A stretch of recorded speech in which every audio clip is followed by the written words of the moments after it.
Ang Ninuno. Ang kwentong ito ay hango sa totoong buhay. Mula ito sa isa nating kabayan na itago na lang natin sa pangalang Teroy. Taong 1961.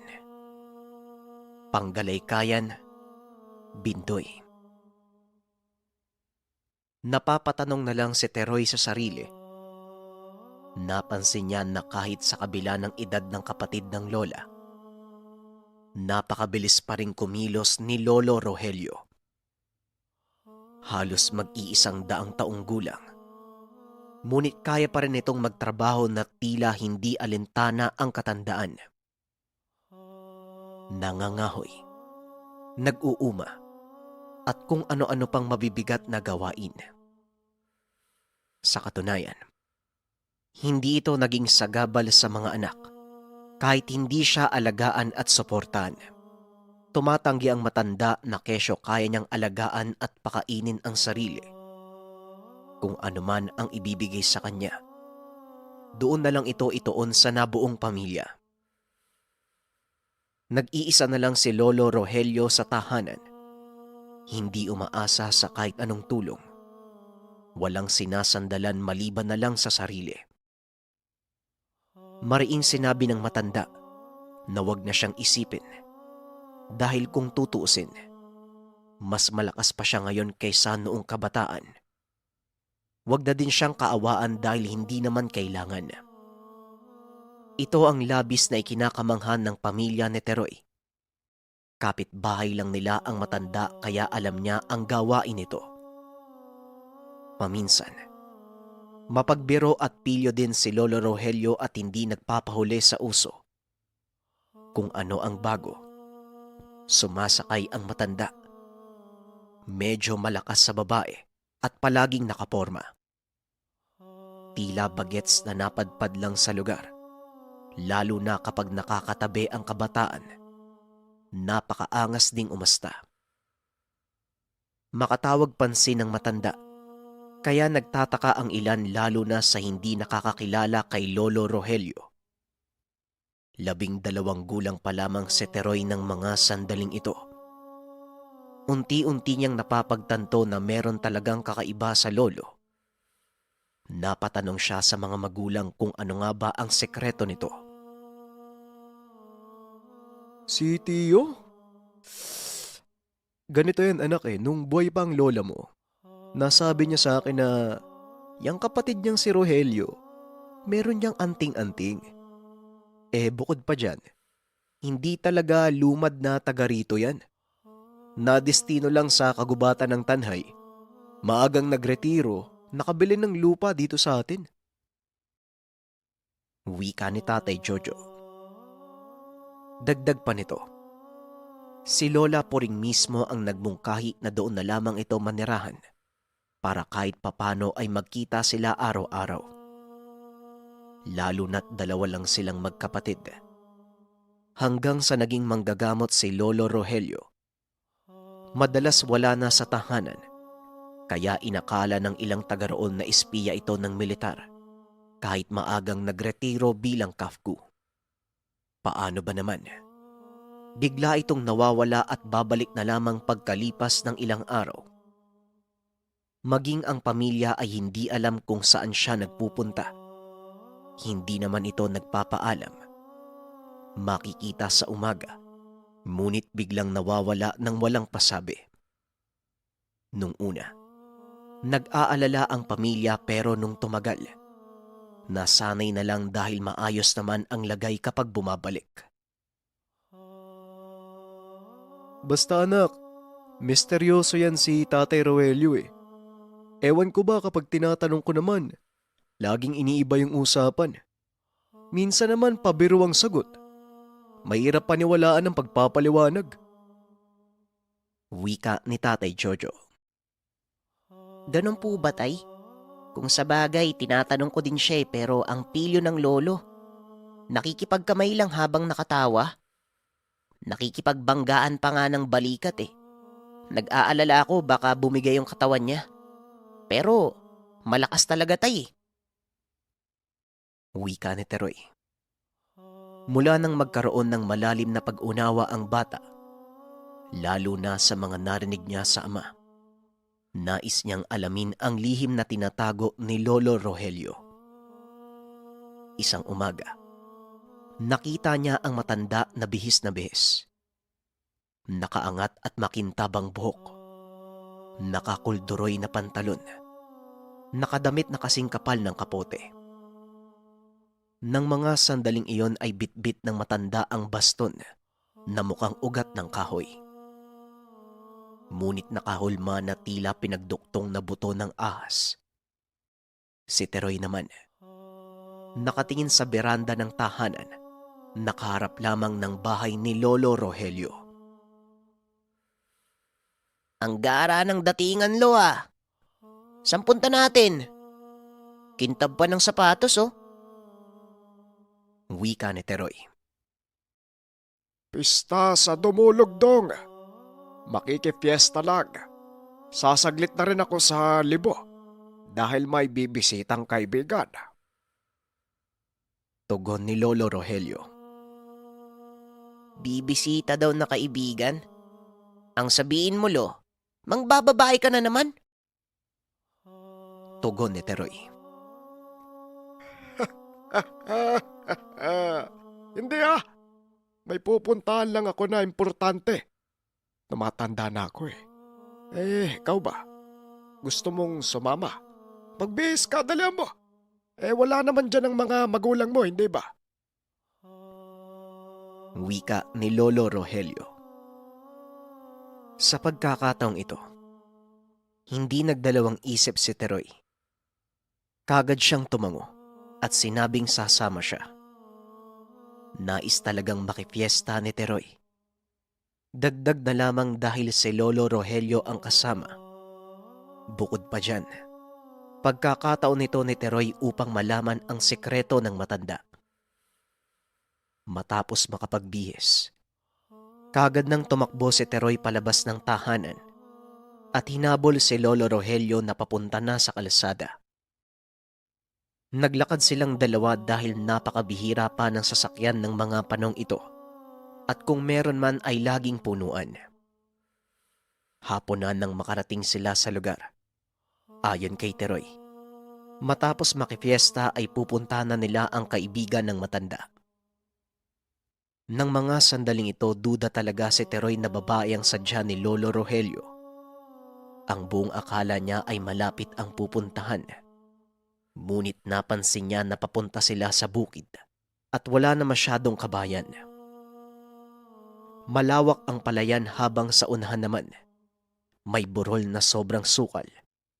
Nagaagaw na ang liwanag at dilim ng mga sandaling iyon. Nag-aalala ang bata, lalo na't malayo pa ang uuwian nila. Lolo, kung mambababae po kayo, wag naman po sana sa ganitong lugar. Medyo madilim na oh.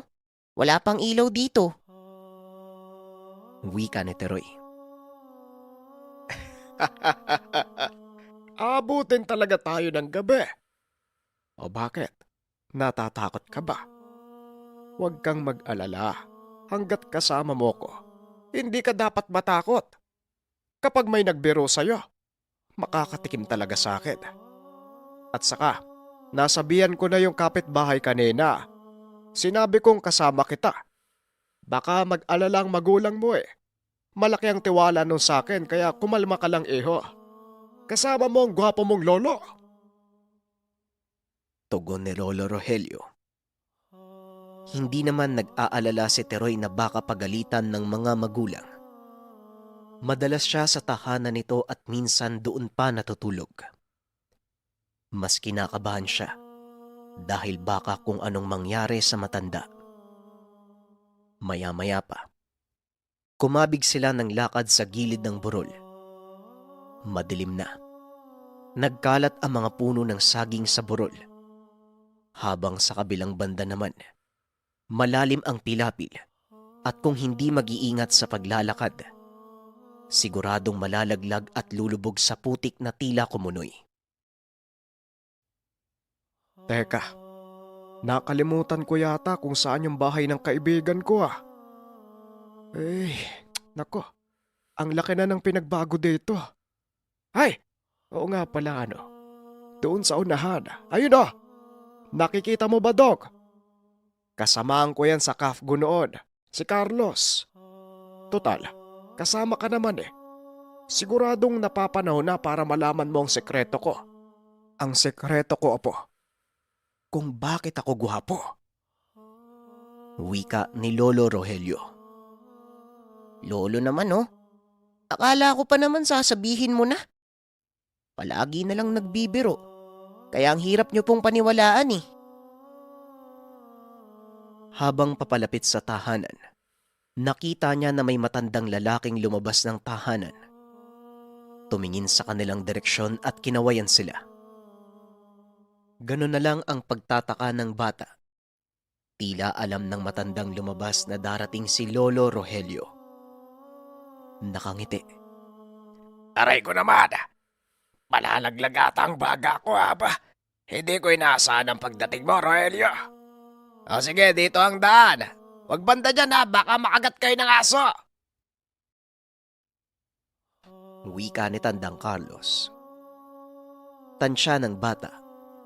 Tila kasing edad lang ito ni Lolo Rogelio. Ngunit mapapansin kay Mang Carlos na may dinadaing na sakit.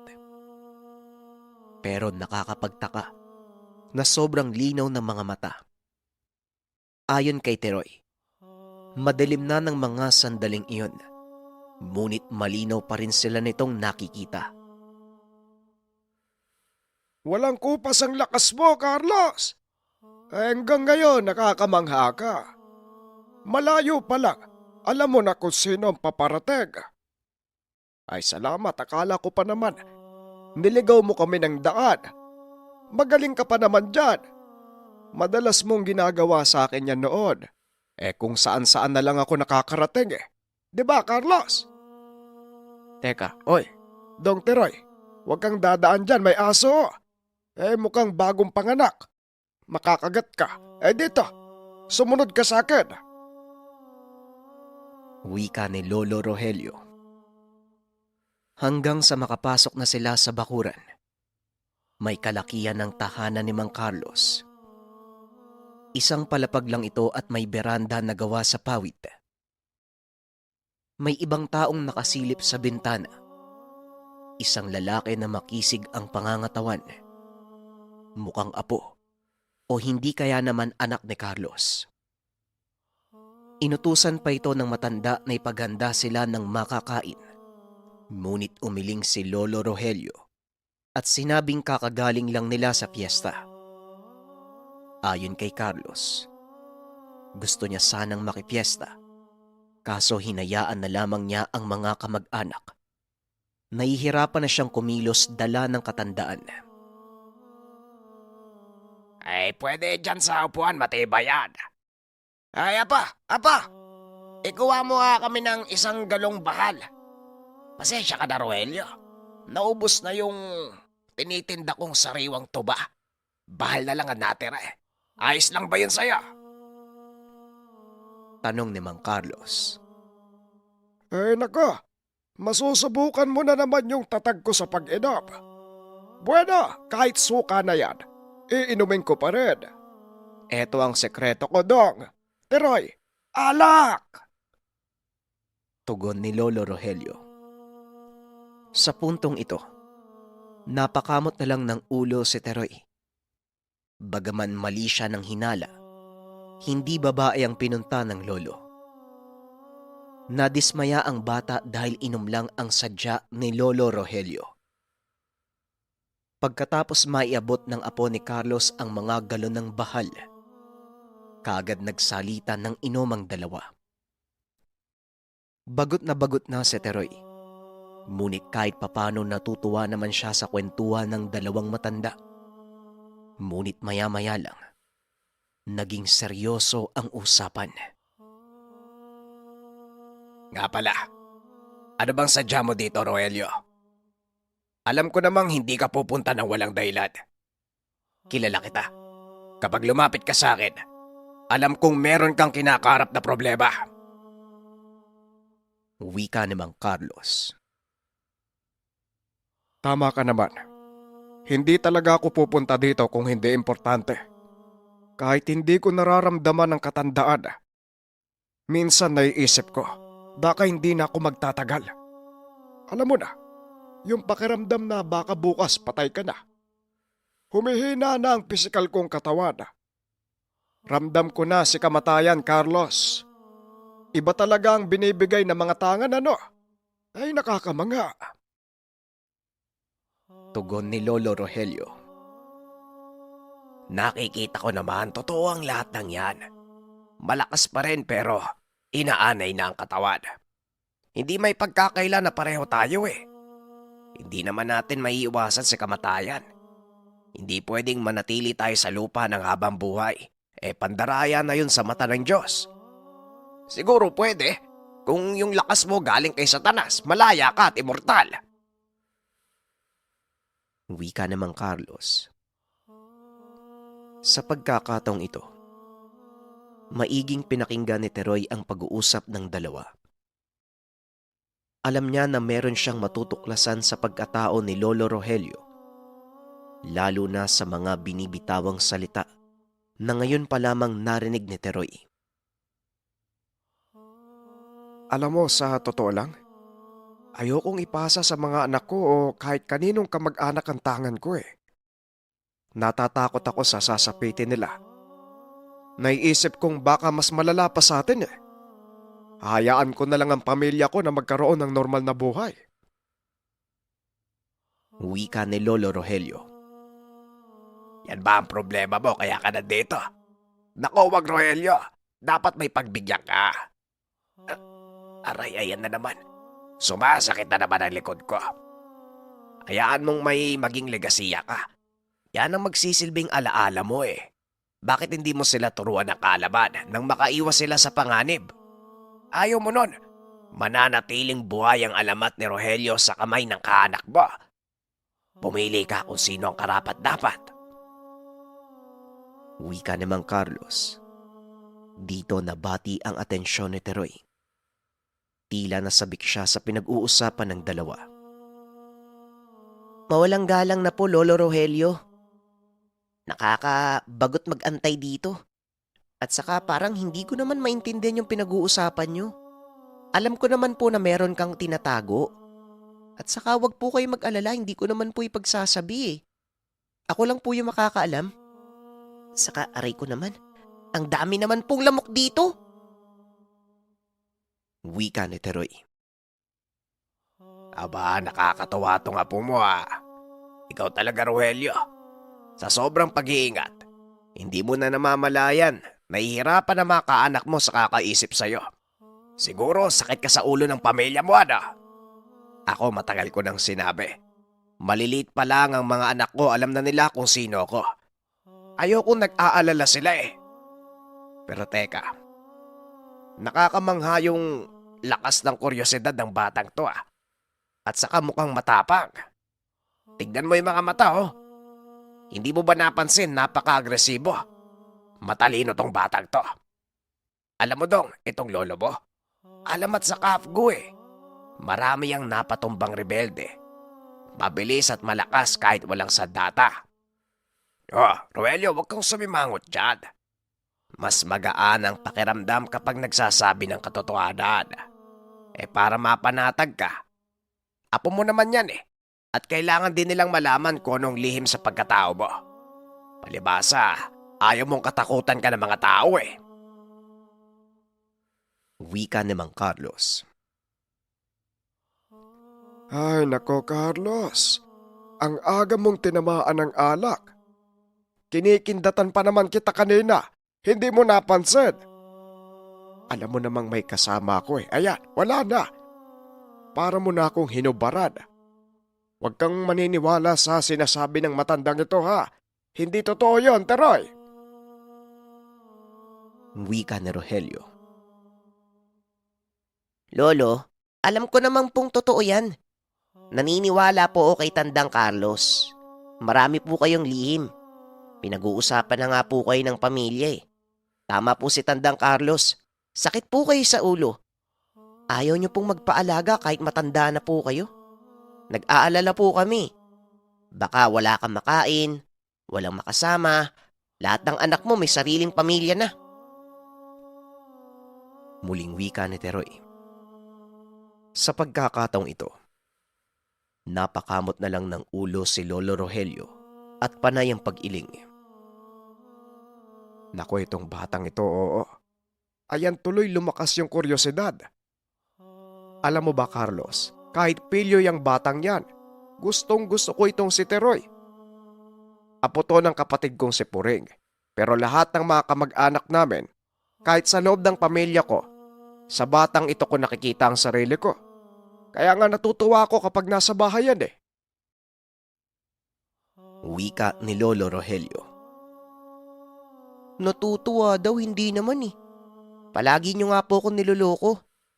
Nawawala ka na lang bigla tapos gugulatin mo ko. Lagi pa nga ako naiiyak dati. Nilalayo mo naman ng usapan, Lolo. Liliis ka na naman ng kwento. Kapag naiipit, umiiwas. Tugon ni Teroy. Hindi magkawari sa kakatawa si Mang Carlos, maging ang apo ng matanda. Nakakatuwang pagmasdan habang nag-aasaran ang maglolo. Sobrang kulit. Pareho ng ugali na malakas magpatawa. Yun naman pala eh. Bakit hindi na lang tong bata na to yung piliin mo? Aatakin ako sa inyong dalawa. Grabe kayo mag-usap. Itong batang to talagang malakas yung kuryosidad, ano? Ikaw, Iho, ano bang pangalan mo? Teroy, hindi ba? Teroy, hindi ka ba natatakot kapag nalaman mo yung tinatago ng Lolo Rogelio mo? Alam mo, mahirap paniwalaan kung anong meron sa kanya. Totoo ang sinasabi ko. Alamat tong lolo mo. Gusto mo bang malaman kung bakit? Wika ni Mang Carlos. Kagad namang binati ni Lolo Rogelio ang kaibigang matanda. Idiniin na walang katotohanan ang sinasabi ni Mang Carlos. Hanggang sa sumabat na ang apo ni Carlos na malaking tao, na itago na lang natin sa pangalang Noah. Sinabi nitong siya ang tagapagmana ng tangan ng matanda. Tanggap niya ang lahat. Pinaghahandaan na lahat ng panganib sa buhay sa oras na dumating ang pagsubok. Mawalang galang na po, Mang Rogelio. Pero dapat, sabihin nyo na po sa apo nyo yung lahat eh. Para kahit papano, meron man lang nakakaalam kahit isa sa pamilya mo. Yung batang yan, pwedeng siya rin yung piliin mo. Nakikita ko naman na magkasundo kayo eh. Wika ni Noah. Walang nagawa si Lolo Rogelio kung hindi sabihin ng katotohanan. Kaagad niyang sinabihan si Teroy na dapat isa-isip ang lahat ng maririnig. Isang beses niya lang ito sasabihin at hindi na uulitin pa. Ayon kay Lolo Rogelio, totoong isa siyang alamat noon. Si Mang Carlos din mismo ang nagbansag. Mula ito nang magtangan siya ng sobrang lakas na mutya. Alam mo ba kung ano ang mutsyadong? Oh, bakit napapakunot ka agad yung mukha mo? Makinig ka muna. Hindi na ako nagbibiro. Ngayon, totoo ang lahat ng lalabas sa bibig ko. Wika ni Lolo Rogelio. Mukhang diskumpiyado pa rin si Teroy na tila hindi naniniwala. Nakangiwi ang bibig habang nakikinig sa matanda. Sigurado ka, Lolo, ah. Totoo yung lahat ng sasabihin mo. Mamaya hindi na naman eh. Kagaya na lang nung bibilan mo ko ng laruan. Wala naman. At saka, ano po ba yung mutya? Sige nga po, naniniwala na po ako. Wika ni Teroy. Dito napangiti si Lolo Rogelio. Hinawakan ang ulo ni Teroy. Nasabing nararapat na sigurong ipasa ang kaalaman, ngunit sa bata lamang. Sa pagpapatuloy ng matanda, ang mutya ay isang bertud. Maraming klase pero lahat ay galing sa kalikasan. May iba namang bertud na gawa lang ng tao, kagaya na lang ng bertud ni Carlos na digdum. Inukit na digdum at ginawang San Benito, Ngunit idiniin ng matanda na malakas ang kaibahan ng galing sa kalikasan at sa gawa ng tao. Ang mga nakakamanghang bagay, bato, buto, at marami pang uri na may waga ay isang mutya. Habang halos lahat naman ng mutya na galing sa tao ay gawa ng may karunungan.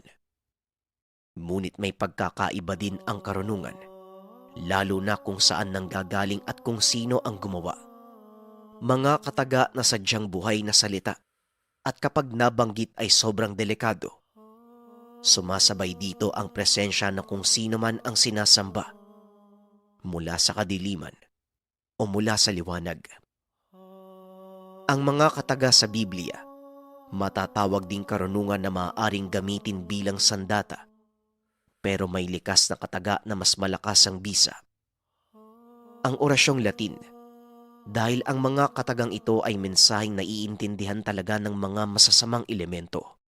Kaya napakabisa sa oras na banggitin sa pakikipaglaban sa demonyo.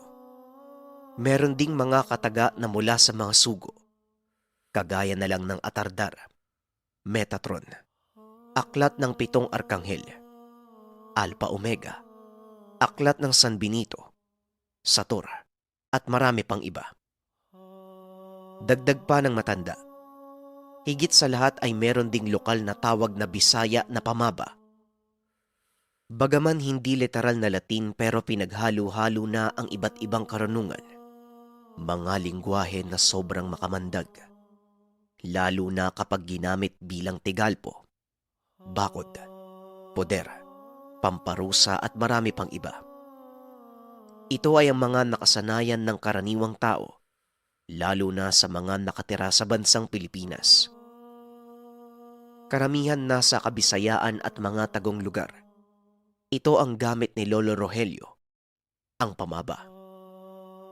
Habang nakikinig si Teroy, mahahalata sa muka na tila naguguluhan, hanggang sa inangat ng matanda ang tungkod at inabot kay Teroy. Yan ang mutya ko. Yan ang dahilan kung bakit ako malakas hanggang sa ngayon. Ang mutya ng 17 ahas na namumungad sa isang kuweba sa gubat ng Pamplona. Marami akong pinagdaanan bago ko nakuha ang gamit na yan. Diba, Carlos? Kaibigan, nagpasama pa ako sa'yo. Kamuntikan ka pa nga mapahamak. Wika ni Lolo Rogelio. Lo, ang dami mong sinasabi. Para po kayong guro. Wala po akong naiintindihan. Maliban na lang po dito sa tungkod nyo. Teka, ang kati talaga ng paa ko. Ang dami pong lamok dito. Tugon ni Teroy. Dong, di ba gusto mong malaman kung sino talaga ako? Ayan, sinasabi ko na eh. Isa akong biyasa sa karunungan. Lihim na karunungan. Aba, dapat lang isa-isahin ko para maintindihan mo talaga. Ano bang sabi ko? Isang beses ko lang ito ipapaliwanag at hindi ko na uulitin. Bueno, tuloy tayo. Total mukha ka namang nakikinig sa gwapo mong lolo. Bagaman mabagal yung utak mo, pero kahit papano, meron pa namang natitira dyan. Sa madaling salita, apo, matatawag akong albularyo. Alam mo naman yun, hindi ba? Bukod sa doktor, meron pang iba na kayang magpagaling ng sakit. Pero mas malakas at hindi nakatuon sa gamutan ng gawain ko. Nakatuon sa lakas ng katawan, liksi, bagsik, at syempre, kasama na doon ang karisma ng pagiging gwapo. Hindi mo ba napapansin, kahit matanda na ako, bakas pa rin ang kagandahan ng lalaki ko, napakapogi ko. Wika ni Lolo Rogelio. Mukhang malakas nga po yung tama ng alak sa inyo ah. Siguro kung hindi po kayo pinatulan ni Lola Iggy, hindi po siguro kayo magkakaasawa eh. Kung sa bagay, hindi naman po kayo mahilig manalamin. Wika ni Teroy. Walang tigil sa kakatawa si Mang Carlos, pati na rin ang apo nitong si Noah, At ang mas lalo pang nakakatawa, mukhang nagpipigil lang si Lolo Rogelio dahil napakalakas mang-alaska ng apo. Nagpatuloy na sa kwento si Lolo Rogelio. Ayon sa kanya, napakatibay ng tungkod. Mas matibay pa sa bakal, pero magaan. Ang sabi naman ni Teroy, mukha lang itong pinagdikit ng mga buto. Ngunit tumugon si Lolo Rogelio na hindi. Matapos mahuli ang 17 ahas, ibinilad niya ito. Dahil ang hinala niya, nasa balat ang mutya. Ganun na lang ang pagtataka ng matanda. Dahil naaagnas ang balat at ang natira na lang ay ang buto. Kakaiba ito sapagkat hindi naghihiwalay. Sa halip magkakadikit pa rin at kahit anong hampas sa buto ay hindi nasisira. Hindi naglaon. Tuluyan pa itong tumigas at naging itsurang baston. Ito ang ginamit niya noon sa pagpuksa sa mga rebeldeng tulisan. Wala siyang sandatang dala. Baston lamang.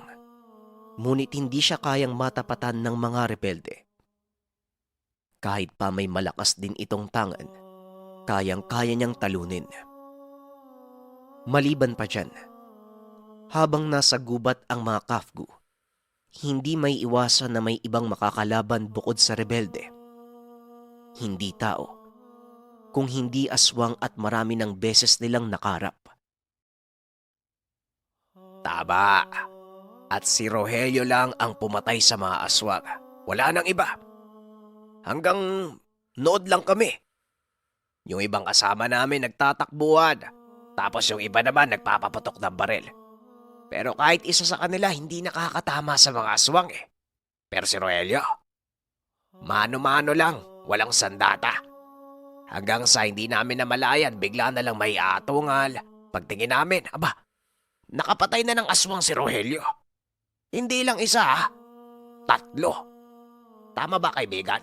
4 ata, pero halos wala lang natira kaya hindi namin masyadong maalala. Mukhang tinadtad yung katawan eh. Ganyan kadelikado ang lolo mo. Teroy, mas mabangis pa yan sa aswang. Wika ni Mang Carlos. Grabe naman po pala kayo, Manong Rogelio, ano? Itong gamit ni Lolo, pang albularyo lang eh. Ilang pandepensa pero umaasa sa orasyon. Nga pala, ano pong bisa niyan? Saka paano po nakukuha? Sa pagkakarinig ko, 17 ahas? Papanong nangyaring may mutya yan?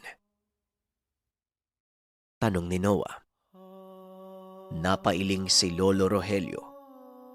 Napatingin kay Carlos at kita sa mukha ang agam-agam. Kagaya ng sinabi ko, kamuntikan kaming mapatay sa pagkuha ng mutya ng 17 ahas. Akala ko nga noon trabong ko. Buto pala. Bueno, ganito ang nangyari. Naging usap-usapan noon sa bukid ng Pamplona, yung lugar na maraming ahas. Ayon sa marami, isa dito ang nagtataglay ng mutya. Pero ni isang tao, walang nagtangkang kumuha. Wika ni Lolo Rogelio. Dagdag pa nito.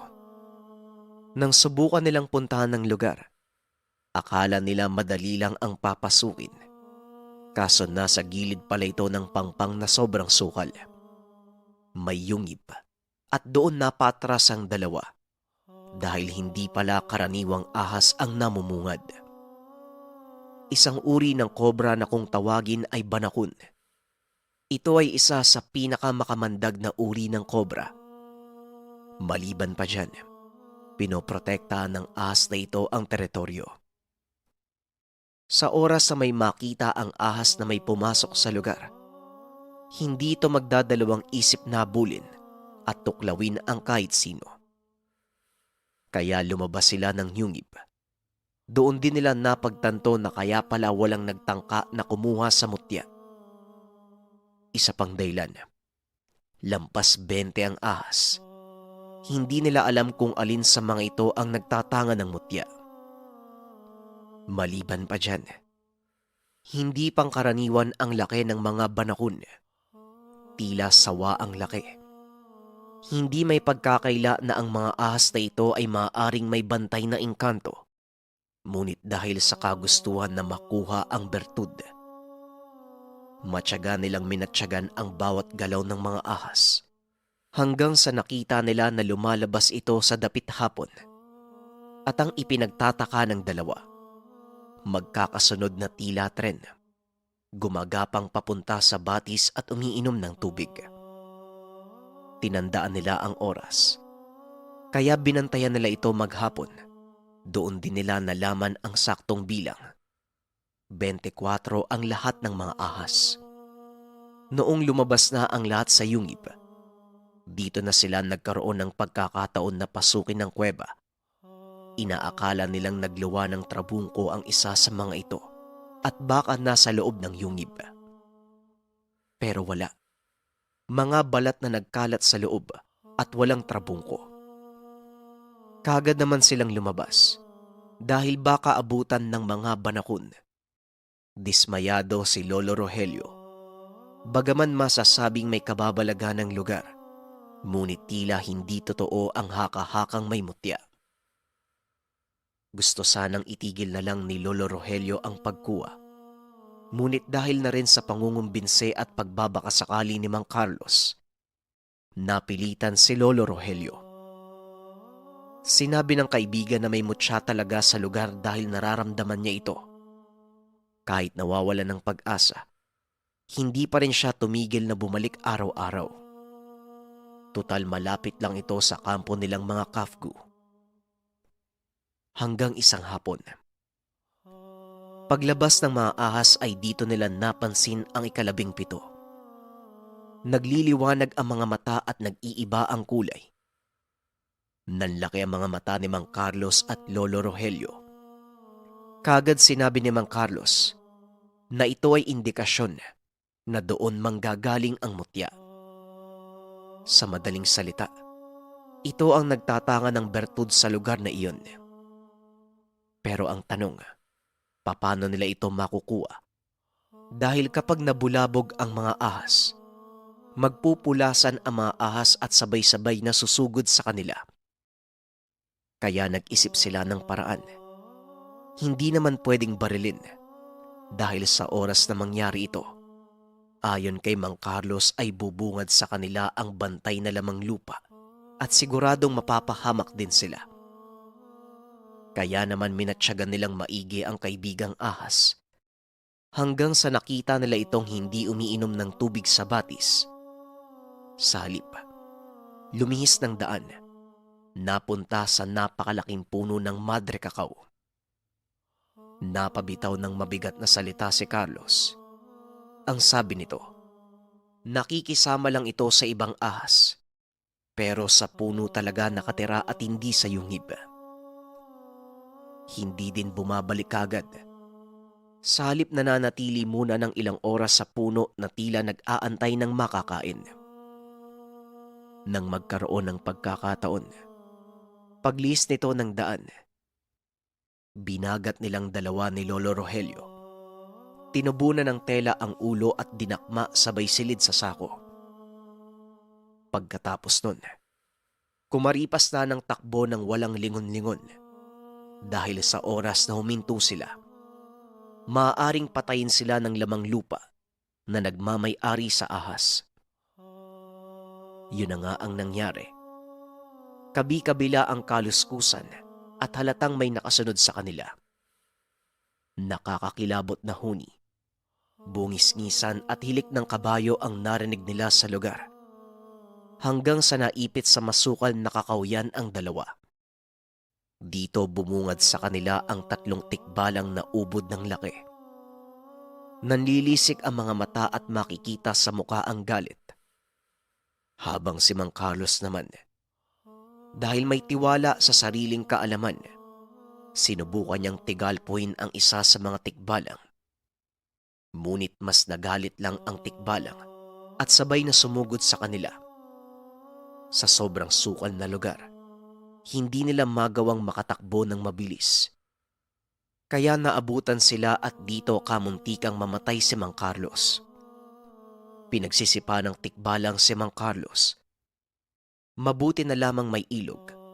Kaagad hinila ni Lolo Rogelio si Mang Carlos sa ilog at doon lumubog sa tubig ng ilang segundo. Unti-unti silang tumatawid sa kabila. Hindi naman sumunod ang mga tikbalang. Ang sabi ni Mang Carlos, tama lang ang ginawa ni Rogelio. Mabuting naisip kagad ni Lolo Rogelio na tumawid sa ilog. Tila sinadya ng tadhana. Dahil si Lolo Rogelio noon ay wala pa talagang alam sa mga katangian ng lamang lupa. Ang ilog ang hangganan ng teritoryo ng mga nilalang. Kapag sumunod pa ang mga ito, mapapasabak ang mga tikbalang sa loob ng teritoryo na pagmamay-ari ng ibang elemento. Apo Noah, marahil alam mo na kung ano ang dahilan kung bakit sumasakit ang likod ko hanggang balikat. Hindi ito sa katandaan. Dulot ito ng pinsala na natamo ko sa mga tikbalang. Kahit kamunti kang mapahamak, masaya akong si Rogelio ang nagtanga ng mutya. Kahit papano, namulat din siya sa kakaibang mundo ng may mga tangan, ng may mga katangian. Kaya niyang makipagsabayan sa mga rebelde na kapwa may tangan din. Wala na yung mga tikbalang, hanggang doon lang eh. Siguradong napilitan lang na ibigay kay Rogelio yung mutya. Paano ba naman? Nalampasan namin yung pagsubok. Hindi pala nalampasan. Natakasan. Walang nakakaligtas sa pagsubok kapag tikbalang ang nagbabantay. Hoy! Utoy! Bakit ang tahimik mo dyan, Teroy? Nawala yung kapilyuan mo Ang seryoso mo naman. Ano na? Ngayon alam mo na kung sino ang lolo mo. Wika ni Carlos. Hindi kaagad nakakibo ang bata. Halata sa muka ang pagkamangha. Dito niya napagtanto kung ano ang tangan at karunungan. Kung gaano kadelikado makakuha ng maiwagang mutya. Lalong-lalo na kung sino at ano si Lolo Rogelio. Tinitigan niyang maigi ang baston at hinawakan. Lolo, ano po to? Paano po to ginagamit? 'Di ba ito lang ang naging sandata niyo noon? Akala ko tungkod mo lang kasi matanda ka na. Pero iba pala. Yan pala yung dahilan kung bakit malakas ka pa din hanggang sa ngayon. Wika ni Teroy. Dito hinawakan muli ni Lolo Rogelio ang ulo ni Teroy. Hinalikan pa ang noo ng bata at may kung anong binibigkas sabay dura sa hangin. Nanlaki mga mata ni Carlos at Noah. Ang ginawa ni Lolo Rogelio, indikasyon na binasbasan niya ang bata. Sabi ko na nga ba hindi mo naman isasama ang bata kung wala kang interes sa kanya. Siya ang pinili mo, tama? Aba, nakakapanabik to Sana matunghayan ko pa ang pagkakaroon ng kakaibang katangian ng apo mo. Dawa, total mas matanda ka. Pwede bang ikaw ang magbantay dito kay Teroy kapag wala kami? O kapag nawala na kami? Wika namang Carlos. Labis ang pagtataka ni Teroy. Napatingin pa ito sa malayo at halatang nag-iisip ng malalim. Sumabat naman si Noah. Gusto niya ang bata sa kabila ng kapilyuan nito. Dagdag pa ng binata. Dahil alam niya ang tahanan ni Tatay Rogelio. Bibisitahin niya palagi ang bata. Natatakot na ako, Lolo Iba na yan. Sige kayo, uuwi na ako. Iiwan kita dito, Lolo. Ano po ba yung pinag-uusapan niyo? Bakit po ako babantayan? Saka, iba po kayo kung makatitig Wika ni Teroy. O nasa na yung kakulitan mo? Kanina ang lakas mo mang Alaska Ngayong alam mo na ang lahat, natatakot ka. Ganito, Rogelio. Pahintulot yung ginawa ko. Ang ibig sabihin, ikaw ang pinili ko at ihahanda ang katawan mo sa karunungan. Nang sa ganon, hindi ka na mahirapan sa oras na ipasa ko sa iyo ang gamit. Sa oras na matuto ka ng mga pamaba, magkakabisa ka agad. Oh, huwag ka nang sumimangot dyan. Huwag kang tatanggi. Nakabitaw na ako ng kataga. Sa oras na tanggihan mo ang ipapasa kong katangian. Abay, narinig mo naman siguro yung 3 tikbalang. Ay, lagot ka. Ay, siguradong babantayan ka nila. Sa ngayon, nasa paligid sila. Aba, totoo, hindi ako nagbibiro Kung sino ang bantay ng gamit, siya ang gagabayan dyan. Ikaw na nga magpaliwanag, Carlos. Parang hindi naniniwala ito sa akin Wika ni Lolo Rogelio. Kagad namang sumingit si Mang Carlos. Ayon dito, tama ang sinabi ni Rogelio. Matapos makuha ang mutya mula sa buto ng 17 ahas, makatakas man sila sa kamay ng tikbalang, pero hindi ibig sabihin nun nilubayan na si Rogelio.